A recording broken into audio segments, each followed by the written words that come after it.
Hi guys, we are back again. Very sorry for the technical issue. We just got interrupted in the meeting. So welcome to 153rd International CMAAO weekly meeting. We are joining in with Dr. Raman. Dr. Raman Tanwar, he's talking about men's health. He's a well-known national expert on andrology, urology, and men's health, and has written over 5 books with over 100 publications.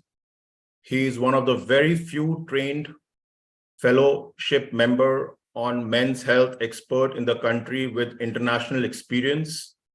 He has been awarded for his academic excellence by British Medical Association, Delhi Medical Association, Indian Medical Association, Urological Society of India, Delhi Urological Society, and many other reputed organizations in the field of medicine. He has numerous awards, gold medals in the field of urology itself, and outstanding academic research and innovation awards. Sir, over to you. Thank you, Saurabh, for the humble introduction. And first and foremost, I would want to welcome all the friends and colleagues from overseas who, joined in at a very odd time for many of those Asian countries. So I would just want to confirm if you are able to see my screen, the full screen. Yes, Dr. Raman, go ahead. So basically, of course, many of our really senior members, Dr. Rai and Dr. Jomani, are aware of the work that we've been doing in the field of men's health. And again, it is my privilege to be sharing the same with our international colleagues as well. So basically, men really don't deserve this kind of a treatment for health. This is a situation not just in India, but a lot of South Asian countries as well, where there is just roadside quackery happening in the name of men's health. And it's not that we can't learn anything from this, but it's just that it's a huge avenue for us to improve on, because men's health is something that, as we would see, relates to each and every one of us. So I would want to start by making a very bold statement in this lecture, which is that men are going to be extinct soon. It's something that we are in the category of dinosaurs now.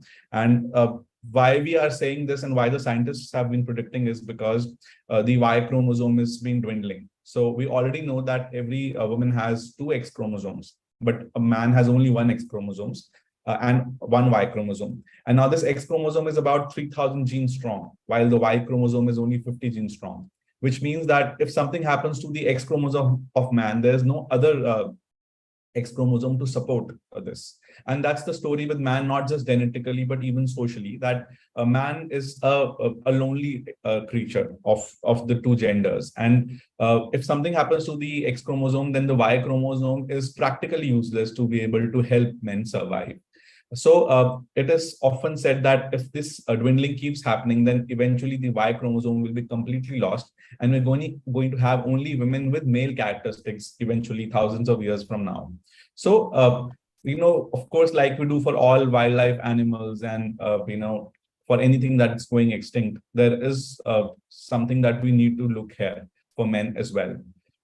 So not just the chromosomes, but we also see that the sperm counts have been declining over the years. So this is the statistics on how fragile the fertility has become because of men. And of course, it calls for an obvious Men's Day, because when there's a Women's Day, we see that there's a lot of action happening. But when it comes to the International Men's Day, we rarely get to see anything that is supporting men, or even men supporting men. So of course there are there's a huge gap of what we are providing here for men. And if we look at the statistics, there's an ever broadening of the longevity amongst men and women. We already know that in India, there's a 3 to 5 years gap. Men are dying 3 to 5 years earlier than women. And globally, this is the same figure. And in countries where, such as the Russia, where there is a 10 to 12 years gap, most women are now widowed. And, that's very difficult for the society to support them. So when we're talking about gender equality, we should be talking about gender equity, because we've been pushing feminism and women empowerment hugely, and that's a very good thing to do. But at the same time, we also need to support men who are asking for help, and that's when we'll be able to have an equitable society. Of course, we can't have a cycle with one large tire and one small tire. That's just going to decrease the efficiency. We need to have both the wheels in an equal format so that we can perform best as a society. So this is not a talk about men's health, actually. It's a talk about